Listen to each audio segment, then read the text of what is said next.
Vintage classes में आपका स्वागत है। आज का क्लास हम लोगों का भारत के संविधान की प्रस्तावना के संबंध में रहेगा। देखिए, प्रत्येक पुस्तक के प्रारंभ में प्राकथन होता है और वह संपूर्ण पुस्तक का सार होता है। उसके माध्यम से उस पुस्तक की उद्देश्य को समझा जा सकता है। उसी प्रकार से संविधान के प्रारंभ में संविधान की प्रस्तावना दी गई है और यह प्रस्तावना हमारे देश के संविधान का क्या उद्देश्य रहा है, हम लोग क्या उद्देश्य है के माध्यम से समझ सकते हैं। संपूर्ण संविधान का सार है प्रस्तावना। यह प्रस्तावना अमेरिकी संविधान से प्रभावित है, क्योंकि विश्व में सबसे पहले प्रस्तावना अमेरिका संविधान में बनाया गया था 1776 के संविधान में। हमारे देश का भी जो प्रस्तावना है वहीं से लिया गया है। देखिए, इस प्रस्तावना को पंडित नेहरू द्वारा तैयार किया गया था। पंडित जवाहरलाल नेहरू ने संविधान सभा में 13 दिसंबर 1946 को उद्देश्य प्रस्ताव पेश किया था, जिसको 22 जनवरी 1947 को संविधान सभा द्वारा पास किया गया था। उसी उद्देश्य प्रस्ताव का कुछ परिवर्तित रूप ही भारतीय संविधान की प्रस्तावना है। प्रस्तावना भारतीय संविधान के सबसे प्रारंभ में है, लेकिन इस प्रस्तावना को संविधान सभा द्वारा सबसे अंतिम में स्वीकार किया गया 26 नवंबर 1949 को। यद्यपि इसके बारे में बड़ा विवाद रहा है संविधान सभा में। जब संविधान सभा का द्वितीय वाचन हो रहा था तो उस समय संविधान सभा के कुछ सदस्यों ने यह प्रस्ताव रखा कि इसको जो है संविधान की प्रस्तावना पर कुछ दिन बाद विचार किया जाएगा। परंतु जो सभापति थे डॉक्टर राजेंद्र प्रसाद, संविधान सभा के अध्यक्ष थे, उन्होंने कहा कि नहीं, संविधान के संपूर्ण भाग पर द्वितीय वाचन में ही विचार किया जाएगा और उसे पास किया जाएगा।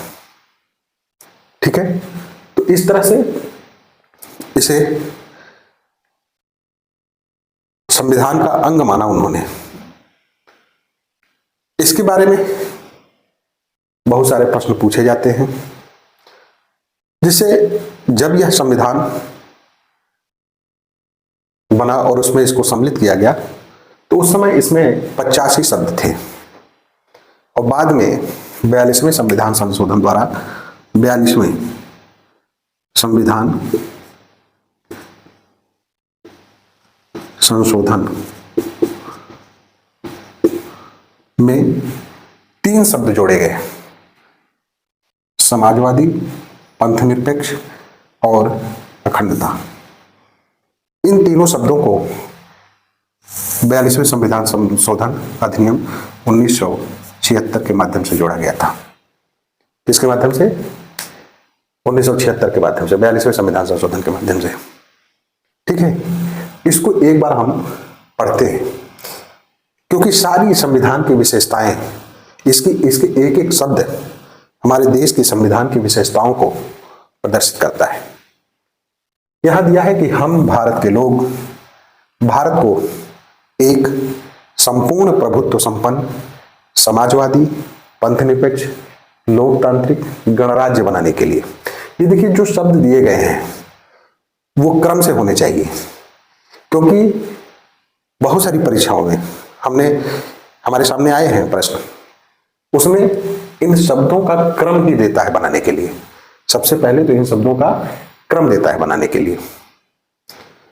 और आगे हम चलते हैं लोकतंत्र तांत्रिक गणराज्य बनाने के लिए तथा उसके समस्त नागरिकों को सामाजिक, आर्थिक और राजनीतिक न्याय, विचार, अभिव्यक्ति, विश्वास, धर्म और उपासना की स्वतंत्रता, प्रतिष्ठा और अवसर की समता प्राप्त कराने के लिए तथा उन सब में व्यक्ति की गरिमा और राष्ट्र की एकता और अखंडता सुनिश्चित कराने वाली बंधुता बढ़ाने के लिए दृढ़ संकल्प होकर अपनी इस संविधान सभा में आज तारीख 26 नवंबर 1949 मिति मार्गशीर्ष शुक्ल सप्तमी संवत 2006 विक्रमी को एतद द्वारा इस संविधान को अंगीकृत, अधिनियमित और आत्मार्पित करते हैं। अर्थात ये 26 नवंबर 1949 को संविधान सभा द्वारा पूरा संविधान बनके तैयार हो गया था। तो इसीलिए यह बता रहा है कि संकल्पित होकर हम अपनी इस संविधान सभा में आज तारीख 26 नवंबर 1949 को पूरे संविधान को अंगीकृत, अधिनियमित और आत्मार्पित करते हैं। ठीक है, इसके संबंध में जैसे एच.बी. कामत थे, उन्होंने यह कहा था, उनका यह विचार था कि इसका जो प्रारंभ हो ईश्वर के नाम से हो। के.एम. मुंशी जो संविधान सभा के सदस्य भी थे, उन्होंने भारतीय संविधान की प्रस्तावना को राजनैतिक कुंडली कहा है, पॉलिटिकल होरोस्कोप कहा है। डॉक्टर ठाकुर प्रसाद भार्गव, उन्होंने प्रस्तावना को भारतीय संविधान की आत्मा कहा है और भारतीय संविधान की कुंजी भी कहा है। ठीक है, बेरूबारी केस में भी इसको भारतीय संविधान की कुंजी कहा गया है, उसको आगे हम बताएंगे। लेकिन पहले यहां कुछ शब्दों का अर्थ है जिसको जानना जरूरी है कि ये क्या कहता है। जैसे हम भारत के लोग, सबसे पहले ये देखते हैं कि यह क्या बताता है। हम भारत के लोग, यह बताता है कि भारतीय शासन व्यवस्था में भारतीय संविधान के तहत जो अंतिम शक्ति है वो जनता के पास दी गई है, जनता को दी गई है। यह जो संविधान है किसी एक व्यक्ति के द्वारा नहीं स्वीकार किया गया है, बल्कि संपूर्ण भारत की जनता द्वारा अंगीकृत किया गया है, अधिनियमित किया गया है और आत्मार्पित किया गया है। इसे संपूर्ण जनता स्वीकार करती है और इसलिए जो शासन की शक्ति है वो जनता के पास है। प्रश्न पूछता है कि संप्रभुता किसमें निवास करती है। भारत के संविधान के तहत जो है संप्रभुता किसमें निवास करती है, उसमें देता है भारतीय संसद में, राष्ट्रपति में, संविधान में, ठीक है, भारतीय जनता में। तो शासन करने की जो अंतिम शक्ति है वो जनता के पास है, क्योंकि प्रत्येक 5 वर्ष के बाद वो अपने प्रतिनिधियों के माध्यम से शासन करता है। ठीक है, यहां संपूर्ण प्रभुत्व संपन्न, ये संप्रभुता की बात करता है। आंतरिक एवं वैदेशिक मामलों में भारत पूर्ण रूप से स्वतंत्र है। 15 अगस्त के पूर्व भारत ब्रिटेन के 15 अगस्त 1947 के पूर्व भारत ब्रिटेन के कब्जे में था, परंतु 15 अगस्त 1947 को भारत ब्रिटेन का अधिराज्य बना। लेकिन जब 26 जनवरी 1950 को भारतीय संविधान लागू हो गया, उस समय से भारत पूर्ण रूप से स्वतंत्र हो गया। वह न आंतरिक मामलों में न वैदेशिक मामलों में किसी के अधीन नहीं है, किसी की अधीनता स्वीकार नहीं करता है। यद्यपि यह कॉमनवेल्थ ऑफ नेशन का सदस्य है, फिर भी उसके संप्रभुता पर उसका कोई असर नहीं पड़ता। 27 अप्रैल 1949 को जो है लंदन में बैठक हुई थी, तो उस समय जो कॉमनवेल्थ है, राष्ट्रमंडल है, उसका नाम ब्रिटिश कॉमनवेल्थ था, लेकिन भारत के दबाव के कारण उसका नाम बदल दिया गया। तब भारत ने मई 1949 में उसकी सदस्यता ग्रहण की। उससे उसके संप्रभुता पर कोई असर नहीं पड़ता है। भारतीय संविधान हमारे देश को समाजवादी, क्योंकि 42वें संविधान संशोधन के तहत समाजवादी शब्द जोड़ा गया। समाजवाद का क्या अर्थ होता है? यहां समाजवाद का अर्थ यह है कि जो उत्पादन के साधन है उस पर सार्वजनिक स्वामित्व होना चाहिए। इसको लाने का यह तात्पर्य है कि संपत्ति का केंद्रीकरण नहीं होना चाहिए। संपत्ति सिर्फ कुछ लोगों के हाथ में नहीं होनी चाहिए। संपत्ति पर जो सार्वजनिक अधिकार, संपत्ति जो होनी चाहिए उसका जो है उपभोग सार्वजनिक होना चाहिए। सरकार इसीलिए राष्ट्रीयकरण करके सार्वजनिक उद्देश्य से बहुत सारी चीजों का राष्ट्रीयकरण किया, और उसका उद्देश्य यही है कि उसका लाभ सभी वर्गों को प्राप्त हो, सभी लोगों को प्राप्त हो, किसी व्यक्ति विशेष की व्यवस्था के लिए ना हो। पंथ निरपेक्ष का तात्पर्य है 42वें संविधान संशोधन द्वारा यह भी जोड़ा गया प्रस्तावना में, यद्यपि भारतीय संविधान में अनुच्छेद 25 से 28 तक जो अनुच्छेद हैं उससे भी भारतीय संविधान भारत को पंथ निरपेक्षता की ओर ले जाता है। उसमें यह बताया गया है कि भारत के नागरिकों को सभी धर्मों को मानने, आचरण करने और उसके अनुसार प्रचार प्रसार करने की स्वतंत्रता है। इसको प्रस्तावना में जोड़ा गया कि राज्य का कोई अपना विशेष धर्म नहीं है। इस राज्य में सभी धर्मों को समान रूप से महत्व दिया जाता है। भारत में सभी धर्मों को समान रूप से महत्व दिया गया है। भारत राज्य का कोई व्यक्तिगत या अपना कोई धर्म नहीं है। धार्मिक राष्ट्र नहीं है भारत, धर्मनिरपेक्ष राज्य है। बात समझ में आई? राज्य किसी धर्म विशेष के लिए कोई विशेष व्यवस्था नहीं करता है, क्योंकि इसमें सभी धर्मों के लोग रहते हैं और सभी धर्मों को स्वतंत्रता दी गई है। सभी धर्म के लोग अपने धर्म के अनुसार आचरण कर सकते हैं। आगे आता है लोकतांत्रिक। भारतीय शासन व्यवस्था को लोकतांत्रिक शासन व्यवस्था, लोकतंत्र बनाया गया है। लोकतंत्र का मतलब क्या है कि इसमें शासन करने की जो शक्ति है वो जनता के पास है। लोकतंत्र, प्रजातंत्र। लोकतंत्र दो तरह का, एक प्रत्यक्ष और एक अप्रत्यक्ष होता है। जैसे स्विट्जरलैंड है तो वो प्रत्यक्ष प्रजातंत्र का उदाहरण है। उसमें कुछ मामले हैं जो जनता उस पर निर्णय लेती है। वह छोटा सा देश है, लेकिन बड़े देशों में प्रत्यक्ष प्रजातंत्र संभव नहीं है। इसमें समस्त नागरिकों को शासन के कार्यों में भाग लेने का अधिकार होता है, लेकिन बड़े देशों में, भारत में अप्रत्यक्ष शासन व्यवस्था को अपनाया गया है, अप्रत्यक्ष लोकतांत्रिक शासन व्यवस्था को अपनाया गया है। और अप्रत्यक्ष, इसमें जनता अपने प्रतिनिधियों के द्वारा शासन करती है। ठीक है। गणराज्य। देखिए, गणराज्य हमने पहले भी भारतीय संविधान के निर्माण के चैप्टर में भी इसको बताया है कि भारत को गणराज्य घोषित किया गया है।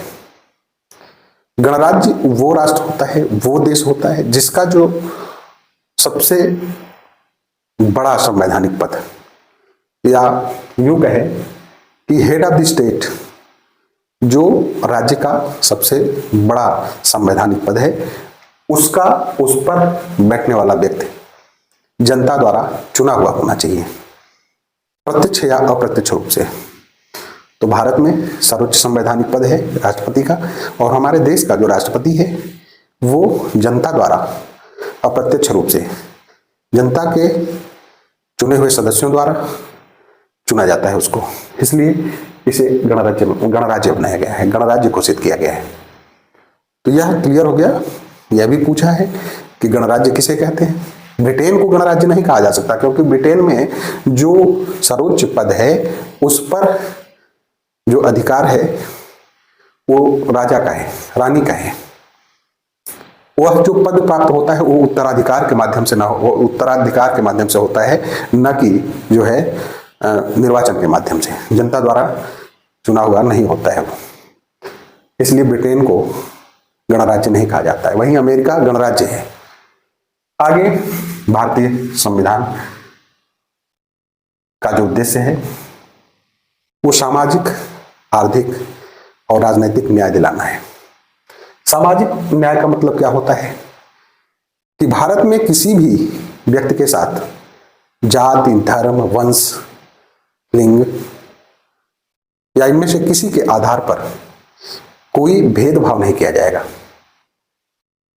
भारत में कुछ कुरीतियां विद्यमान थी जिनको समाप्त करने हेतु भारत को सामाजिक न्याय दिलाने के लिए भारत के जो संविधान निर्मात्री सभा के सदस्य थे उन्होंने सामाजिक न्याय देने की बात कही। संविधान के माध्यम से, अनुच्छेद 15 के माध्यम से सामाजिक न्याय दिया गया है भारतीय जनता को। आर्थिक न्याय, यही आर्थिक न्याय समाजवादी राज्य आर्थिक न्याय अर्थात उत्पादन के साधन पर समान रूप से सबका अधिकार, किसी व्यक्ति विशेष का अधिकार नहीं होना चाहिए। आर्थिक न्याय का उद्देश्य यह है कि संपत्ति का केंद्रीकरण नहीं होना चाहिए बल्कि संपत्ति का विकेंद्रीकरण हो, सबको उसका समान रूप से लाभ प्राप्त हो। उत्पादन के साधनों पर सार्वजनिक अधिकार होना चाहिए। फिर है राजनीतिक न्याय, अर्थात भारत के समस्त नागरिकों को नागरिक एवं राजनीतिक अधिकार प्राप्त होने चाहिए।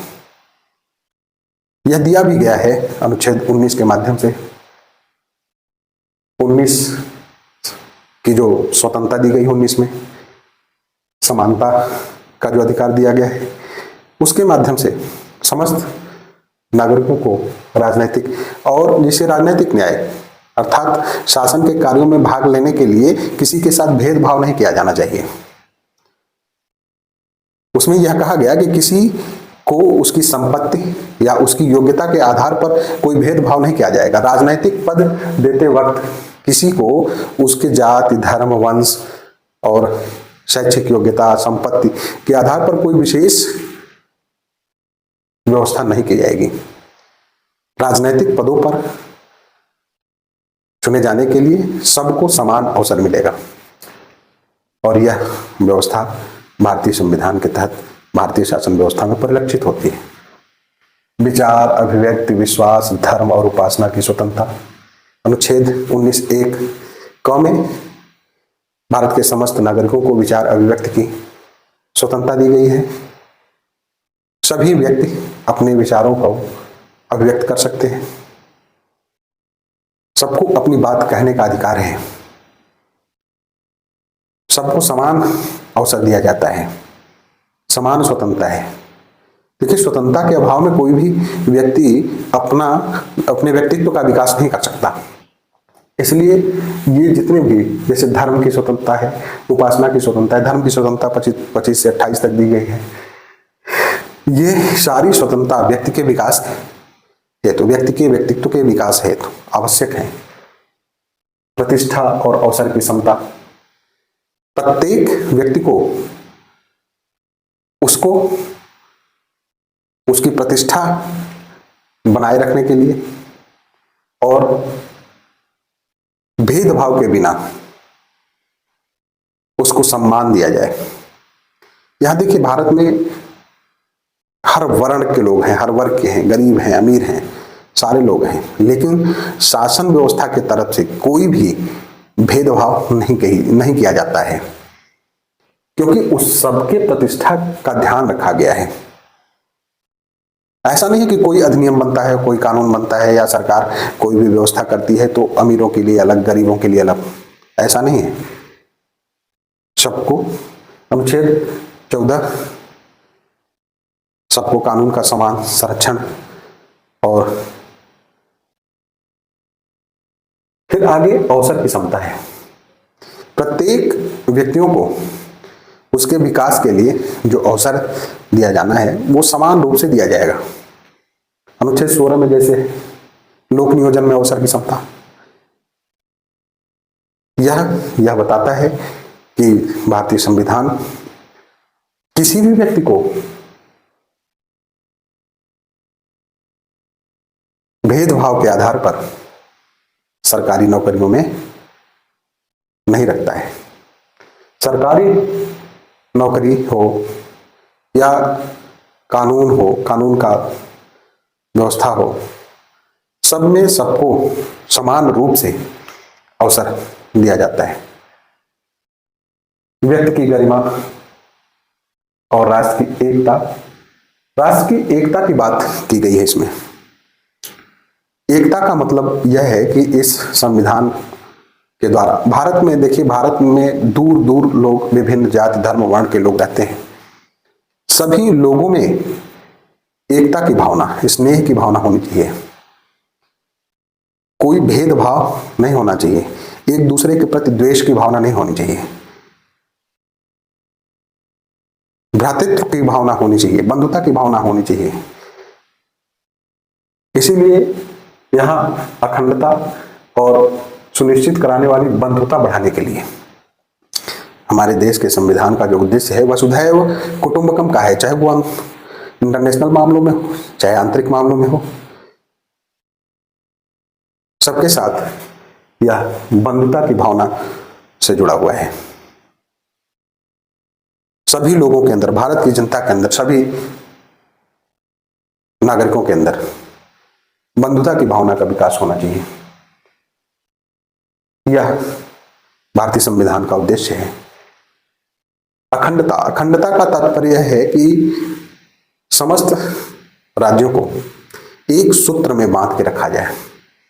किसी भी राज्य को भारत से अलग होने की स्वतंत्रता नहीं होनी चाहिए। अखंड भारत की बात कही गई है, अखंडता को बनाए रखने के लिए। देखिए, कर्तव्य में भी भारतीय नागरिकों के जो कर्तव्य हैं उसमें भी कहा गया कि भारतीय नागरिकों का यह कर्तव्य है कि भारत की एकता एवं अखंडता को सुरक्षित रखें, तो यहां भी कहा गया है। तो इन सब उद्देश्यों के साथ भारतीय संविधान को 26 नवंबर 1949 को अंगीकृत किया गया। किसके द्वारा? भारतीय जनता के द्वारा किया गया। ठीक है। अब देखिए, इस पर कुछ मामलों में विवाद हुआ था।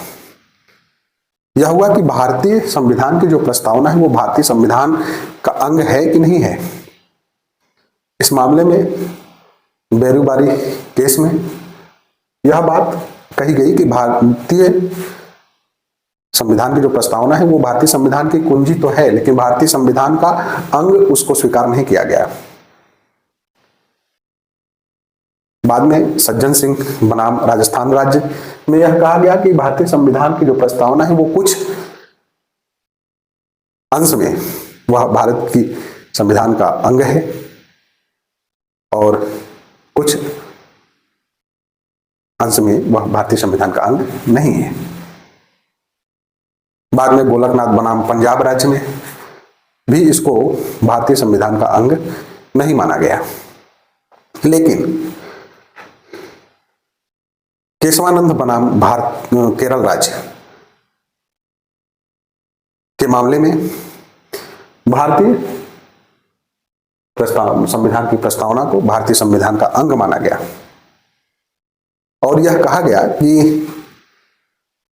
भारतीय संविधान के अनुच्छेद 368 के तहत संविधान की प्रस्तावना में संशोधन तो किया जा सकता है, परंतु उसमें निहित जो ढांचा है, जो मूल ढांचा है, उसमें कोई परिवर्तन नहीं किया जा सकता। जो मूल उद्देश्य है उसका, उसमें कोई परिवर्तन नहीं किया जा सकता। इसलिए केशवानंद भारती के ही मामले में भारतीय संविधान के मूल ढांचे की व्याख्या की गई। यह भी प्रश्न बहुत बार पूछा गया है कि किस केस के तहत भारतीय संविधान के मूल ढांचे की बात कही गई है। केशवानंद भारती बनाम केरल राज्य। ठीक है। इस तरह से जो भारतीय संविधान की प्रस्तावना है वो भारतीय संविधान का दर्पण है। इस प्रस्तावना के माध्यम से भारतीय संविधान के चेहरे को देखा जा सकता है। इसका महत्व यही है कि यह भारतीय संविधान का सार है। जब कभी भारतीय संविधान के किसी भी अनुच्छेद के संबंध में मतभेद पैदा होता है तो उसकी व्याख्या इसी उद्देश्य प्रस्तावना के आधार पर ही, इसी उद्देशिका के आधार पर ही किया जाता है। जो सुप्रीम कोर्ट के न्यायाधीश हैं उनको भारतीय संविधान का संरक्षक बनाया गया है और वे जब कभी भी ऐसा मामला, पेचीदा मामला आता है तो वो जो है इसी उद्देशिका के आधार पर ही, प्रस्तावना के आधार पर ही संविधान की व्याख्या करते हैं। तो इस तरह से भारतीय संविधान का आत्मा है, यह कुंजी है जिसके माध्यम से भारतीय संविधान की संपूर्ण विशेषताओं को समझा जा सकता है, संपूर्ण व्यवस्था को थोड़े में ही जाना जा सकता है। इस तरह से कुछ प्रश्न भारतीय संविधान की प्रस्तावना से आते हैं, जैसे कि इसका क्रम पूछ लेता है, भारतीय संप्रभुता कहाँ निवास करती है, ये भारतीय संविधान की जो शुरुआत है वो कहाँ से, किस संविधान से प्रभावित होकर लिया गया है, ये अमेरिका के संविधान से। ये सब सारे प्रश्न विभिन्न परीक्षाओं में पूछे गए हैं, जो आप इसको रट लेंगे और इसके शब्दों में कहीं हेर फेर नहीं होना चाहिए, इस बात को ध्यान रखिएगा। इसको रट लीजिए और इससे बहुत सारे प्रश्न अपने आप हल हो जाएंगे।